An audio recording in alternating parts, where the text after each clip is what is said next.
I was spending more time copying Christian content creators than I was actually spending time with God, and it was making me miserable. Okay, so I really wanted to share this with you because I feel like there might be a lot of us who are in this boat, especially as Christian content creators. Like obviously, I create content on YouTube, and other platforms, and I know that at least the way that my feeds are set up, I see a lot of other Christian women doing the same thing, which is great. We all need that little dose of people like sharing Jesus in our faith, but it's very easy. It's extremely easy to get caught up in what are they doing and they're going viral. Okay, let me try that. And what's the algorithm going to put out, so I need to go and chase that thing. I remember, it was just like a couple of months ago. I was editing like a batch of content, and I'm sitting there watching myself, and I'm like, this is not genuine. Like, I don't sound like this in real life. Like, why am I talking like this? Like, I just didn't even recognize like the personality that was on the screen. And sure, you could say, oh, it's just camera fright, or I don't know, whatever other excuse. But the truth of the matter is, no, I was trying to copy other people, point blank, period. And I had never even, like, I'm like, yeah, the content is great because it's biblical, it's faith based, but I never asked the Lord what He wanted me to do. And, as a woman of God, um, you know, that's pretty important, especially when you believe that you have an assignment from the Lord. You should ask the Lord what it is that you want to do, or that you should ask the Lord what He would have you to do, instead of looking to all these external places um, to get your ideas from. And the reality is, just because something is a good idea, it doesn't mean that it is a God idea. I want to look at 2 Corinthians chapter 10, verses 12 and 13 with you. It says, it's ignorant to compare yourself with someone else, using them as a standard of measurement. And then in verse 13, it says, we will not boast about things done outside our area of authority. We will only boast about what has happened within the boundaries of the work that God has given us. So what does that tell me? Number one, stop tripping.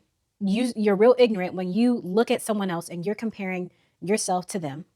And number two, it says, don't boast about anything that's done outside of the authority that God has given you. And I feel like a lot of people are trying to increase their boundaries on their own. You know, the scriptures say that God has given each of us a certain level of grace. And, for some people have the capacity to, sell out auditoriums and, and go viral on social media and sell their books and their courses and all these things. And others of us are meant, and we have the grace to do really well at our jobs, and to, love our families well, and to be wonderful servants and all of these things. And so it's like, you have to understand how God wants to work in your life and what that boundary is that He has set for you, and work within those boundaries. Because I can guarantee you, when you work within the confines of what God has established for you, that is when you are going to soar. That is when you're going to feel the most fulfilled. And not only that, you are laying up for yourself treasures in heaven, because you are being obedient to what God is asking of you, not according to what you think needs to happen out here. God's going to provide.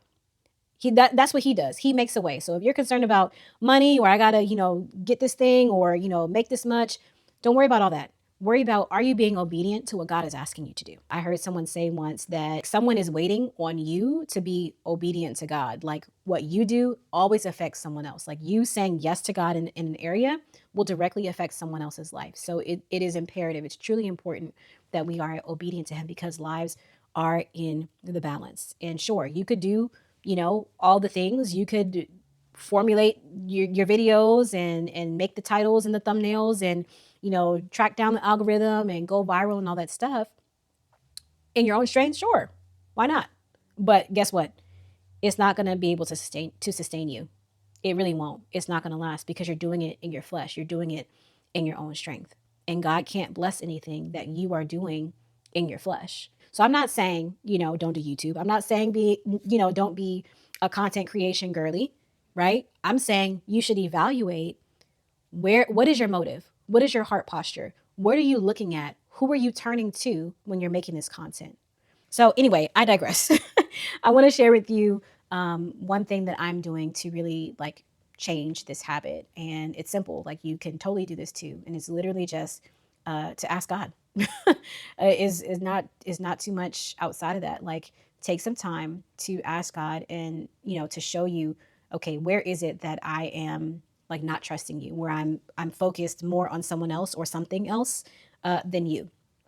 And then let's just say it's, with your career, right? Then the opportunity would be when you get before on your way to work or wherever, before you sit down at your desk, you pray and you ask God to come into that space. Thank Him for allowing you to complete your task by His grace. That you have the big brain that you have and making them dollar bills. Okay. But invite Him into that time and that space and watch how God comes in and watch how your day will flow effortlessly. It's because you're living by His grace and you're working in His assignment. Maybe it's with your family, or like I said, with me, with content creation.